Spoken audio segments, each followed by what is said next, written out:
And welcome to the California Crown All Stakes Pick 5 preview show.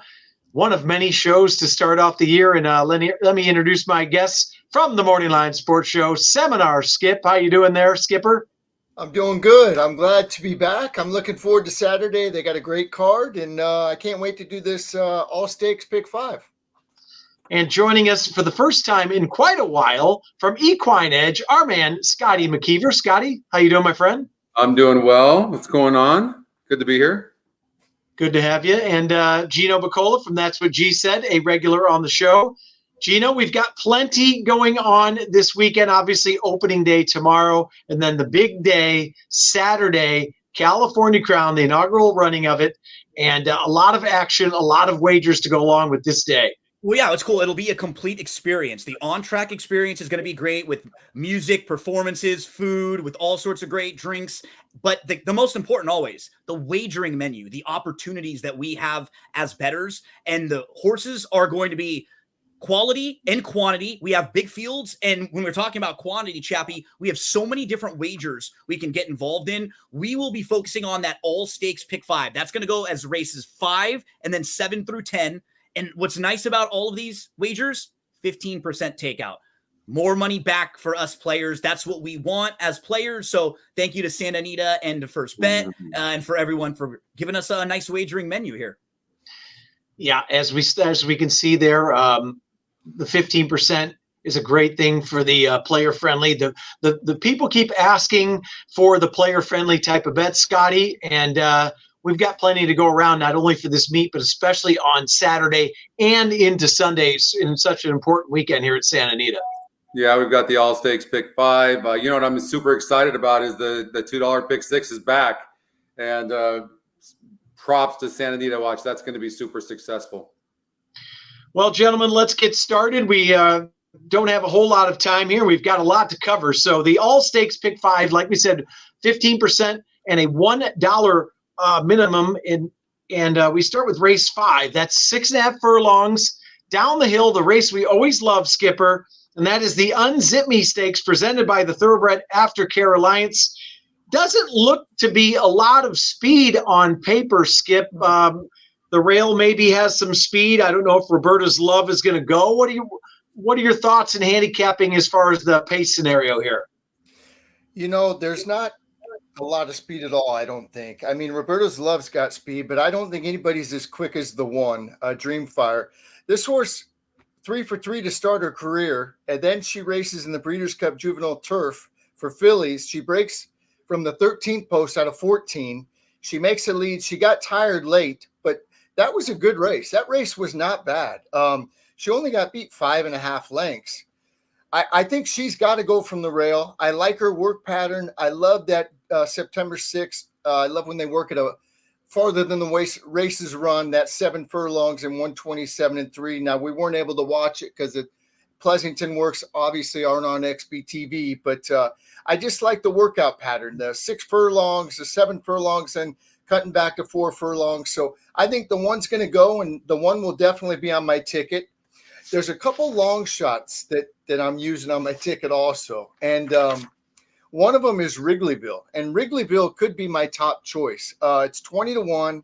Rispoli jumps aboard for Jack Sisterston.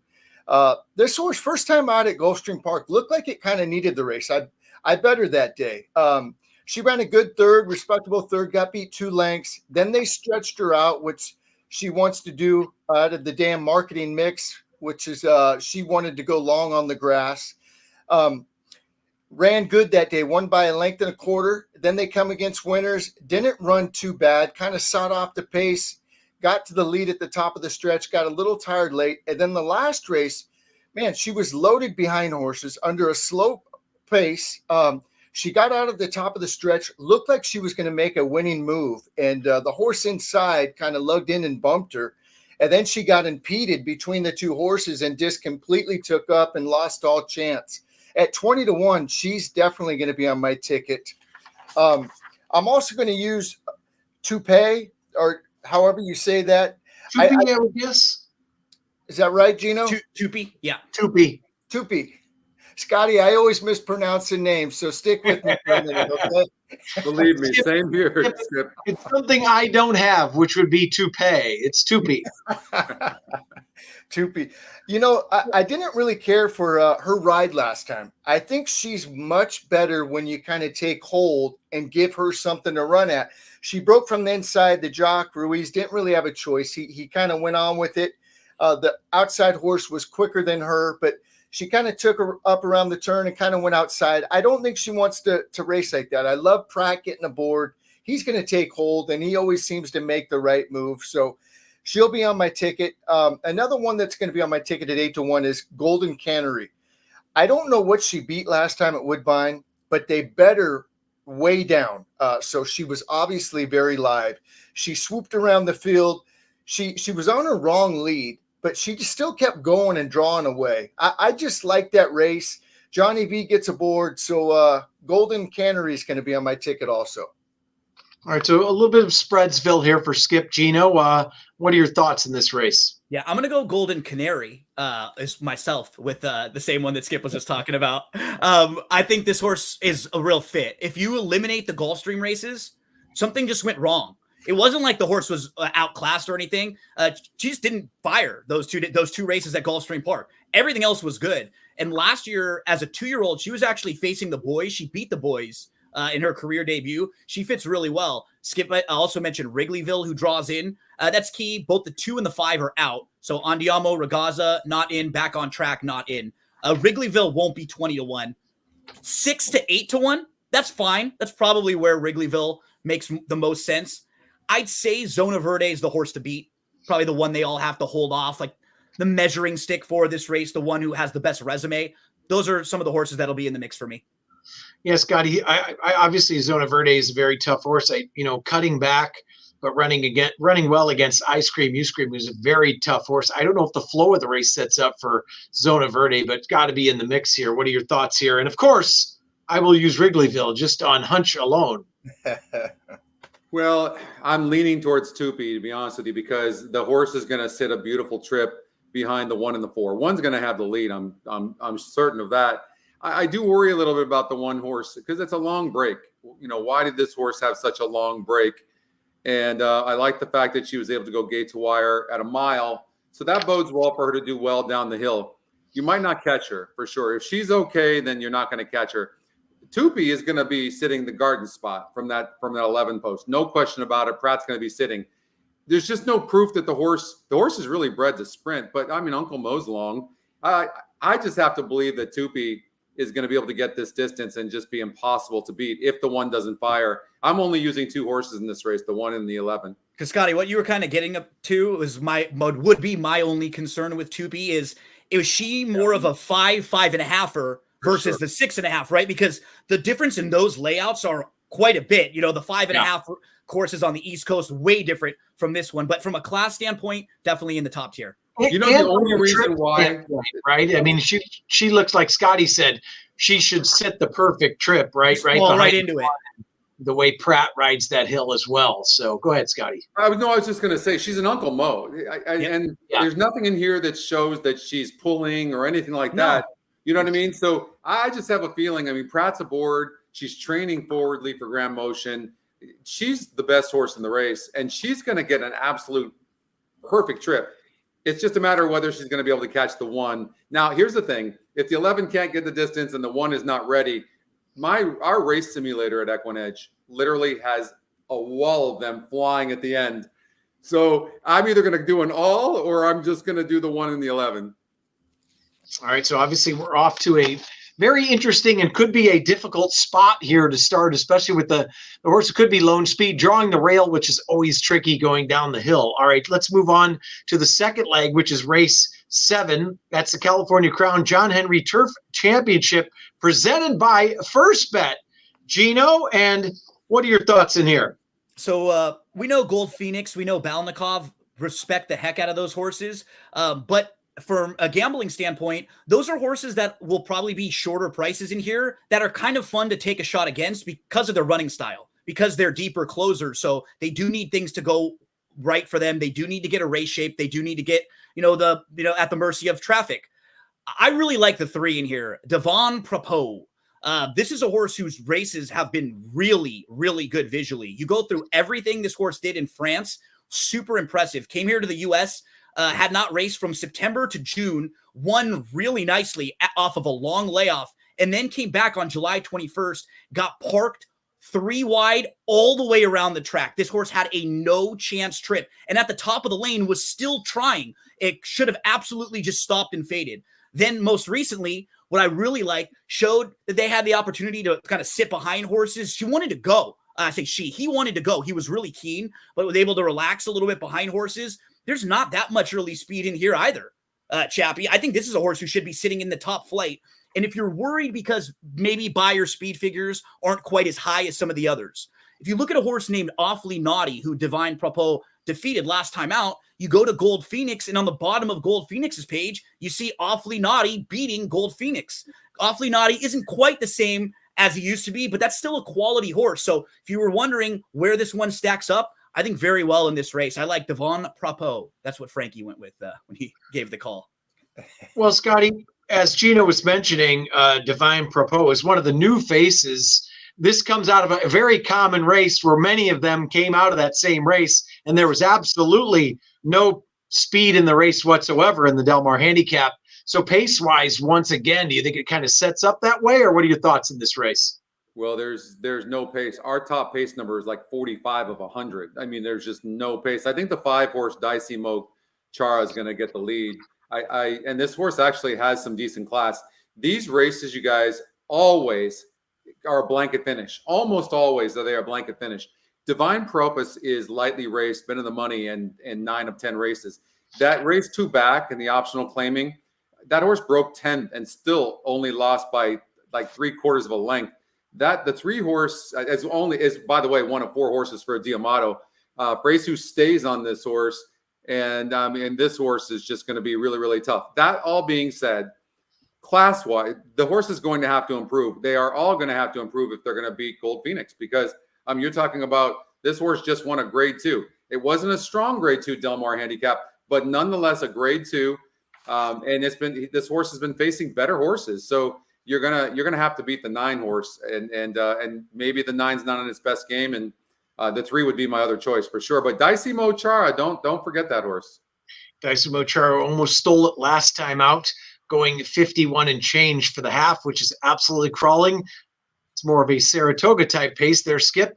What are your thoughts on this race? And do you give any look at Balnikov, who's kind of rounded back into great form? Pratt jumps aboard, but is 0 for 8 at Santa Anita. What mixed feelings there? What are your thoughts? Yeah, I don't know about Balnikov. I almost think that he's a better miler to me. I mean, where he just takes back and makes that one run. I know he's run good. He ran real good in the Del Mar handicap last time, behind no pace. Kamara just swung out, turning for home, and just finished nicely. Just got beat by the horse that was better, which is Gold Phoenix. I think Gold Phoenix is going to be very tough in here. I tried to beat her. I will use a couple other ones. I'll use Divine Propos, as Gino said, and I'm going to use There Goes Harvard also. McCarthy's got this horse. When he takes the blinkers off, he wins at 30%. That race 2 back in the Eddie Reed against Johannes, that race was a sneaky good race. He had trouble at the top of the stretch, and I keyed him in exactas and tries and supers that day. Ran better than looked, I thought. Then they came back in the Pacific Classic. I bet it back. It didn't run real good, but it didn't run bad. I love the blinkers off. And, I don't know if this horse is better on the grass or on the turf, but I'm going to use it. So I'm going to go 3 deep. I'm going to go the 3, I'm going to go the 9, and I'm going to go the 10 in here. All right, the only one I think, despite the 0 for 8 record, I think Balnikov is kind of rounding back into very good form. That last work on September 22nd, XBTV was very nice. And with Pratt jumping aboard, that's a must-use for me there. And I think you might get close to the 5-1 just because the horse is 0 for 8 at Santa Anita. So just my little thoughts in there. All right, Scotty, we move on to the 3rd leg, the Eddie D, the California Crown Eddie D, presented by FanDuel. We're back down the hill, and another wide open race. It looks as if what are your thoughts here in race 8? Well, it's going to be a blanket of them that are going to try to go the lead. The 6, the 9, the 10, the 3 is pretty fast. Boss Soli. The 2 horse loves the downhill. Has a good has 2-1 on the Equinedge morning line, and been first or second in all 5 tries down the hill. So I mean, certainly First Piece is a horse you can't ignore. Big Invasion is our top Equinedge pick. It's got a lukewarm win percentage. It certainly deserves a look down the hill, but this is another one that we were talking about that, you know, maybe this one doesn't want to go past 6 furlongs. I don't know. Certainly has the breeding to do that, but and it has been down the hill, I think, one time and didn't do bad. I'm trying to find that here, but I'm pretty sure. This horse did go 6.5 over at Kentucky Downs. By the way, that was a Grade 2 race and only lost by 6 lengths too. So I think Big Invasion, but I think this is a wide open race. The 5 horse is very tactical. King of Gosford has a decent win percentage and is 2 for 2 at the distance. When our top win percentage is 21%, you know this race is wide open. Yeah, King of Gosford 3 for 3 at Santa Anita, 2 for 2 at the distance. But Skip, I thought this race was very difficult. What are your thoughts in here? Yes, I will be spreading on this one. You know, it's my favorite race coming down the hill. I love it. I'm going to use, with all the speed in there, Johnny Padres, the 1 is definitely going to be on my ticket. As Scotty said, First Piece loves coming down the hill. It's going to be on my ticket. King of Gosford, the 3-year-old going against Older, is going to be on my ticket. The horse is 3 for 3 coming down, or 2 for 2 coming down the hill. 3 for 3 over Santa Anita's turf course, and didn't run bad in the La Jolla or the Oceanside. The Oceanside, boy, that was a brutal trip. And then got beat by Stay Hot, who came back and ran pretty good in the Del Mar Derby. So King of Gosford at 15-1 is going to be on my ticket. My bomb in here is number 7, Iman. I think this horse is going to love coming down the hill. You know, in its past performances, it shows 5.5, 6, 5. They did try it longer, 2 turns at Kentucky Downs. I just think this horse is going to like this turf course. Coming down the hill at 20-1, that's going to be on my ticket. Big Invasion, of course, is going to be on my ticket.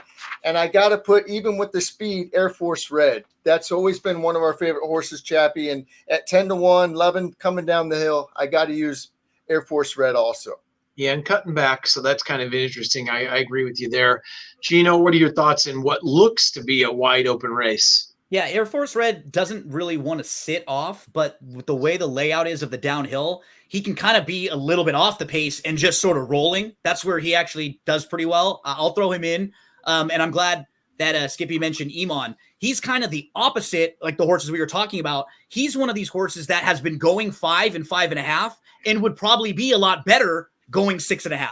Just the way that his running style is. He went a mile last time out and he just flattened out. He was more forward early on, and the mile at Kentucky is way different than like other tracks as well. So I think Iman makes a whole lot of sense, and it's a really, really challenging race. So I'll throw in a couple prices there with Air Force Red. Iman, probably First Piece is like definitely a horse I feel like will run solid in this race. Was just super wide last time out. Eliminate that trip. Make an excuse for him.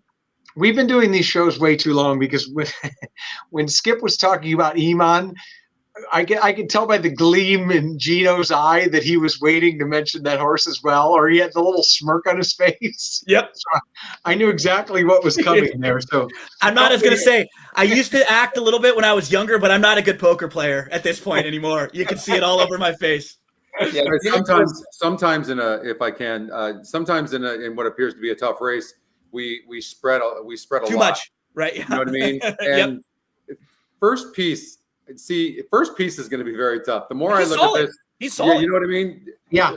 Right. Gino, the more we talk about this horse, the more I'm looking at this horse. I mean, his last race is a complete toss. It was just really wide. He had no chance. He's cutting back, so he's going to be sitting a little bit big, but he's got some versatility cutting back, which is nice with all the possible speed lined up. So he really could get that dream trip right behind the tier of the leaders. If they don't go that fast for some reason, he'll be right there, and he has no problem doing it. So I thought he was the horse to beat.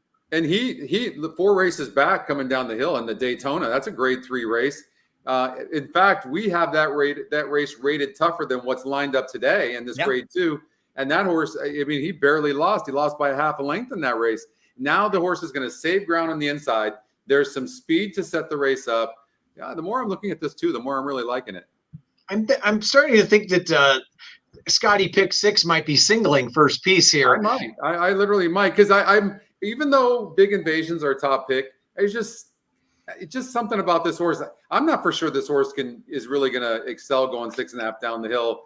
Although this horse has faced some decent horses. Pratt is aboard, by the way, another 11, and we could see a couple of 11s win the race going down the hill. So I don't think you can ignore Big Invasion to win. That was a decent non-gridded stakes race going 5.5, and this horse can go 6.5. This horse is won down at 6.5. So I still like the 2 horse, but the Big Invasion I'm worried about. Scotty, when you do a ticket like this, and you're a big pick 6 player, and obviously you were mentioning at the beginning of the show, you're very happy that the $2 pick 6 is back.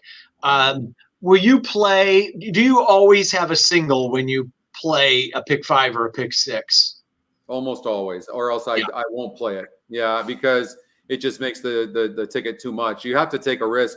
And most of the time I will single a horse that's not obvious, because if you're gonna, you know what I mean? Because if you're going to win the big money, if you're going to win big tickets, if you're just going with the crowd, you're just never going to get paid. So I'm not saying be reckless and just, you have to really love the horse, but I try to find the first thing I do when I look at a sequence, a horizontal sequence, is go, where are the favorites vulnerable? Not just favorite, but favorites, like maybe the top 2 or 3 favorites, what I think is going to be the betting favorite. And I use the EE morning line for that. And once I look and go, you know what, these horses have burned money, or the pace scenario doesn't work good for these horses, then I start looking very hard to see who the horse is. I think we can all be in agreement on that. I've done too many shows with those two that I know that we all demand a single. I would say 90+% of the time, and more likely. I guess if you didn't, it would be only if you had like 2 price horses you liked, right? Yeah. It would be the same sort of approach where, hey, I know that if I hit this ticket, it's gonna pay. But here's the thing. You know what though, Gino? If you use 2 tickets, here's the thing, or 2 horses in a race, you've essentially doubled your ticket. Yeah, and that more comes down to how you're putting your ticket together, right? Like if I'm looking through a sequence and in one race I like 2 price horses, I'd be okay playing a ticket without a single, and maybe even playing a little bit bigger than I would have, knowing that it's going to pay back. Or kind of on the opposite, like you were saying, Scotty, some of the people who are just playing with a smaller bankroll, if you know, hey, this thing looks a little chalky for me, I'm not going to spend a whole lot, I don't want to waste tickets, that's when you play a smaller one, because you're not trying to hit as big of a life-changing score like we might be some days. Yeah, no, I agree with you, by the way. If you're going to cover 2 horses, let it be 2 price horses that you like in the race. Yeah, absolutely. Yeah. And I think we all in agreement that most of the time we try to find singles that aren't logical and are a price. And, that's why you do the work, do the studying, and try to go against the grain. And that's where you're going to make the big scores anyways. And not just to do it. It's something that you like Scotty said, against a vulnerable type of favorite. All right, let's move on to Race 9, which is the California Crown, presented by Sir Davis American Whiskey. Skip, National Treasure last time, took back. There are 3 Bafferts, of course, in here. Does Subsanador go with? Does National Treasure get an easy lead? What are your thoughts in this race? And once again, it comes down to pace, and Baffert holds a lot of the cards in here, but maybe Mandella will have something to say as far as pace-wise. Yeah, I don't think National Treasure gets an easy lead. I don't know what happened last time, but boy, that Met Mile, that was unbelievable. That race was amazing. 102 buyer. Skippy, real quick. I don't think he likes the slop and the off track. So for the last race, we could probably just eliminate that, because his 3 races where he's been on an off track and not been anywhere close to his best. Yeah. Right. That's what I was going to say. Maybe it was the off track, the muddy track, but I'm going to use a few in here. I'm using Subsanador. I like this horse. I liked it first time out. It looked like it kind of maybe needed the race. Then it came back in the St. handicap and went to the lead and went fast early a little bit, then slowed it down and got beat ahead by Newgate. That was a good race. Came back in the Gold Cup, didn't run a step, but then they gave it some time. Mandella shipped it to Monmouth and won nicely with Mike Smith. So Subsanador is going to be on my ticket. National Treasure, I have to use. Muth, the 3-year-old going against older. you know, it's won 5 out of 7.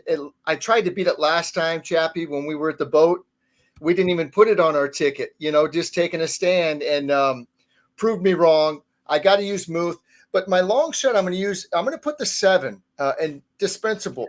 This horse, I know it doesn't have the numbers to compete with the rest of these, but to me, this horse seems to be getting better. It's going in the right direction.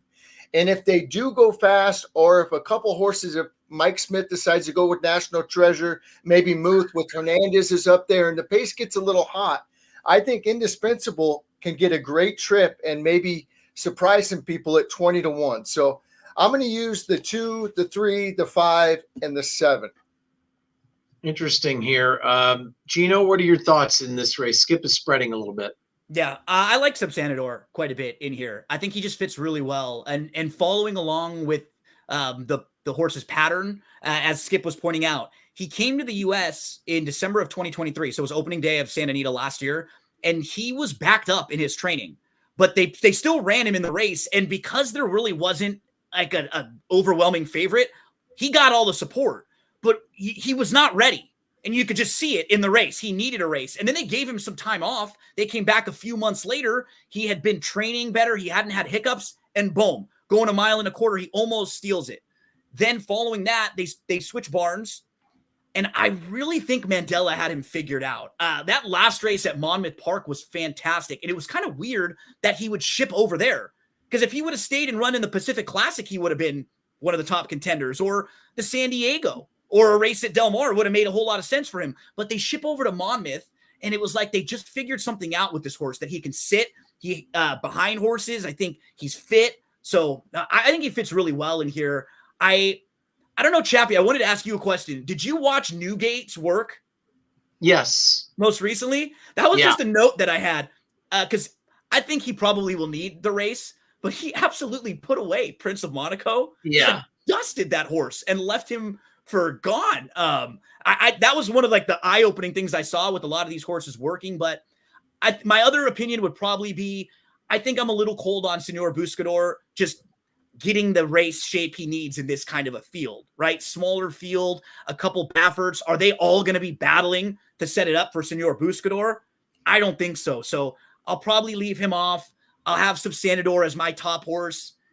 And I think I prefer Muth over National Treasure, but I like Subsanador the most. I'll probably play a couple tickets where I single him. And this is where I try to get a little separation. Scotty, your thoughts? Well, the only reason why I don't love Subsanador is for us, the GSR is dropping 13 points. I'm not sure that 9 furlongs is where this horse wants to go, but I'm just looking at the GSR. The win percentage is actually 29%. So obviously a player in the race, but I'm going to have a completely different take on here. Show me how many other than the Breeders' Cup Mile, where the horse had the lead and lost by 1/2 of a length last year, where National Treasure loses when the horse gets the lead. This horse is most likely going gate to wire. I mean, he is such a hard knocking horse when he clears. It was a muddy track last time out, like Gino said. They were flying up front. I mean, and throw that race out. And Muth is another Baffert horse. Muth, I don't believe is fast enough anyways, but there's no way that Hernandez has got the green light to just send and go with National Treasure. I think they're going to try to sit off of National Treasure with Muth, and I think one of them wins it. But I think the 3 is going to go gate to wire, National Treasure. I am 1,000% with Scotty. Mile and 8 doesn't worry you at all. No, Mile and 8. In fact, National Treasure, Gino, has earned $1.8 million in 4 races. Well, that was the Pegasus. He won the Pegasus. That was the reason why. So all the money came there. But his other races going on, like he won the Preakness against a really bad field in the Preakness. I think he's a miler. But I mean, he can get 1 mile and 1/8 with the right circumstance. But I'm just a little worried about really short price. Sure that he's getting that trip. That would be my. I'm just saying, when you look though, Gino, like when this horse clears. In the races we're talking about, like the Awesome Again at Santa Anita, I mean, the horse was 2.5 lengths back at the first call and second call. Like it was so fast. Like, but there's nobody as fast as this horse in here, and 3 of these horses are Bafferts. I think National Treasure clears. I think. Go ahead. Here's my problem with Subsanador. I think National Treasure clears, and I think National Treasure is the most likely winner wire to wire. Subsanador's in a bad spot because if he sits behind, he runs second. He's the one that could pressure because no one else is going to pressure. If he does, he's going to pay the price. And then I think it sets up for somebody like Muth. The Newgate work intrigued me a little bit last time. He's more of a grinder, but I think it's National Treasure. If Subsanador decides to go, then I think it sets up for Muth from off the pace. And I think Subsanador's in a tough spot. Subsanador's not fast enough to go with National Treasure, guys. I don't think so either.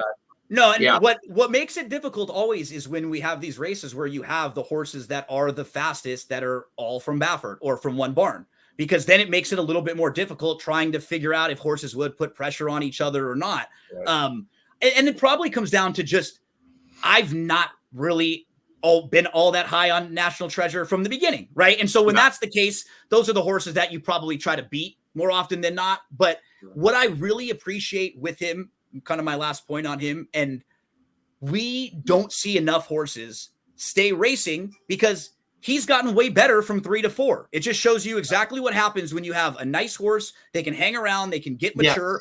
His speed figures are better. He's a multiple grade 1 winner now this year. He's just a way better horse than he was last year because he was able to stay around as a 4-year-old now. So it's cool when we see that, and I always like to applaud it.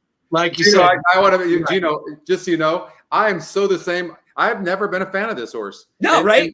And he's beat me every time. Like, it's so funny. But in this case, I'm really looking carefully because I know for National Treasure, it's all about getting the lead. And when I look at National Treasure and I've run in the race simulator, our pace number, in no way can I see a horse even close to him at the first call, except for Muth. If for whatever reason Baffert says, Hernandez, we want you to send, because Muth is a good horse. I mean, Muth's been in the money in 7 of the 7 tries, first and second. Muth is a good horse, but I think National Treasure goes, and it's going to be Muth and National Treasure down the stretch. Baffert exacta. Scotty and Chappie against Gino and Skip here. Well, shall see what happens. Beer game, you and me, Skippy. All right, this is going to be the odds-on favorite. We're going to the last race, the City of Hope Mile, presented by my racehorse, Gino. Johannes, 4 to 5, morning line, undefeated at the distance, undefeated at Santa Anita, always sits a good trip. Is this a horse you try to beat? Obviously, most people will not. What are your thoughts? I have no knocks on him. He's definitely a grade 1 winner and the horse to beat. What's a little concerning is just the gaps that he has, right? Because we can tell he has some physical issues with the gaps in the races. So that's a little bit scary for me. The horse who I think is an interesting value play is Almendaris. Almendaris almost ran down Conclude last time out in a race that was completely against him. There was no speed in that race at all. It did not set up at all for Almendaris. And now you start going through his form, you can make legitimate excuses. He was actually favored over First Piece 2 starts back in the Wicker, and he had a brutal trip that day. Put a line right through that. And then how good does the form look with just that race being gone? Everything else is really solid. Like, he's never beaten all that much. He's just a deeper closer that, needs a little bit of a race shape. I think with Conclude and then a horse like Paxawalla, who's in here, that could make life a little bit difficult for Conclude. And on top of that, you have Johannes and Tricari, who are not fast enough to keep those horses honest on the lead, but they're really classy pressers who could be kind of sitting in that next tier behind them, just kind of speeding everything up.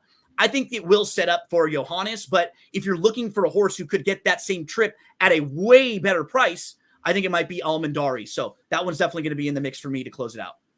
Your thoughts, Scotty? Possible single here? We trying to beat the chalk? Well, Conclude can go gate to wire. I mean, if you look at, first of all, the horse is 4 to 1, the EE morning line, has 5 wins in 9 races. And we have this horse as our long shot. I mean, look, when this horse is close to the pace, 2 back in the non-gridded stakes race, the horse broke 10th. And prior to that, the Shoemaker couldn't get the lead. And it was just so fast. But when this horse is able to sit first or second, is extremely dangerous. I have this horse on the lead easily all the way until about the 3rd call.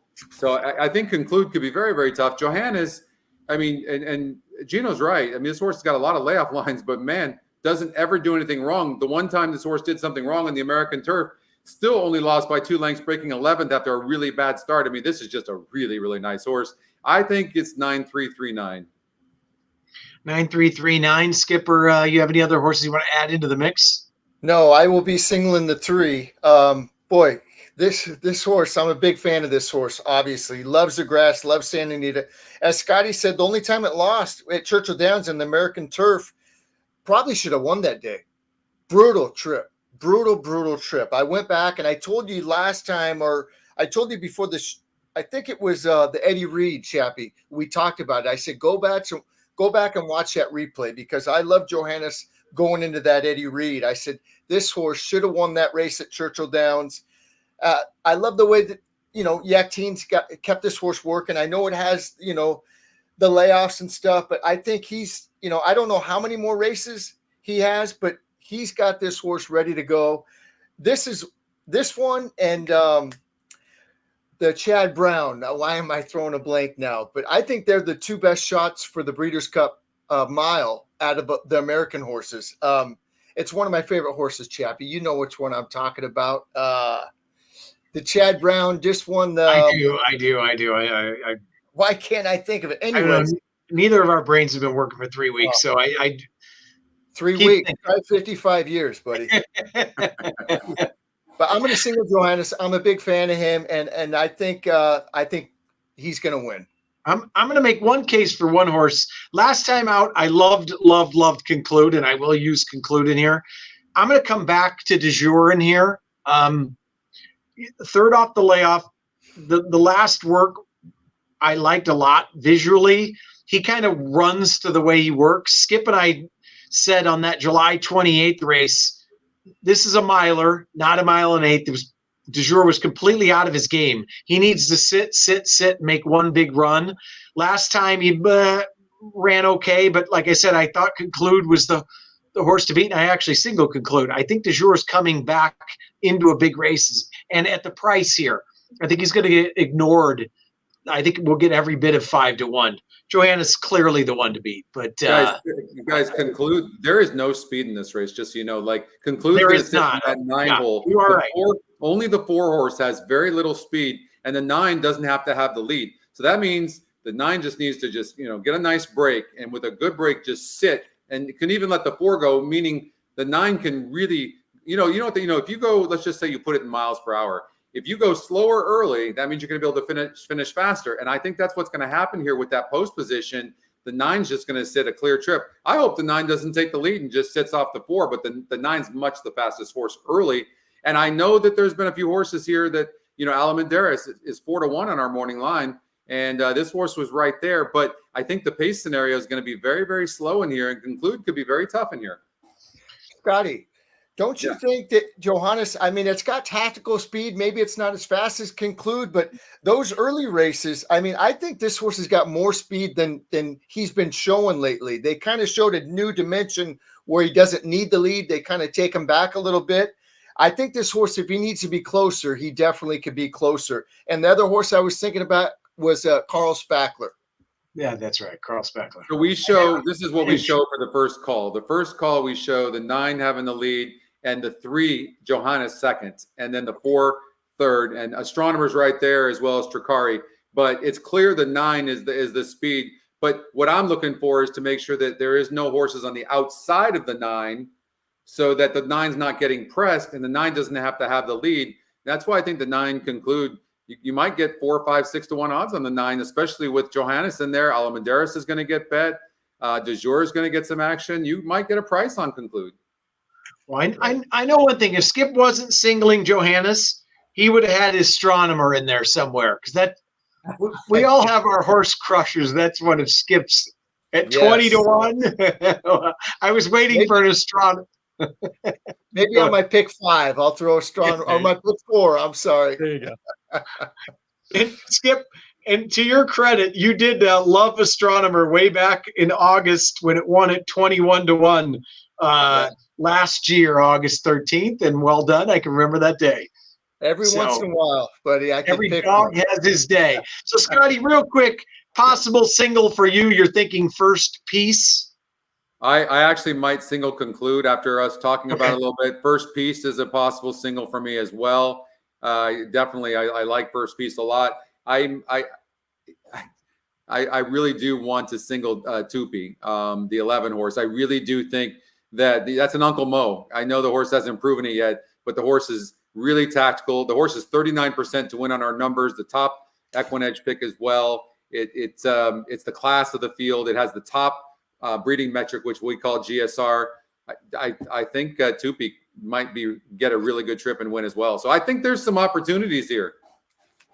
Skipper, Johannes, for you, and obviously, this is one of those ones where you can take the chalk sometimes, because it looks as if we could get some prices on the front end of this pick 5.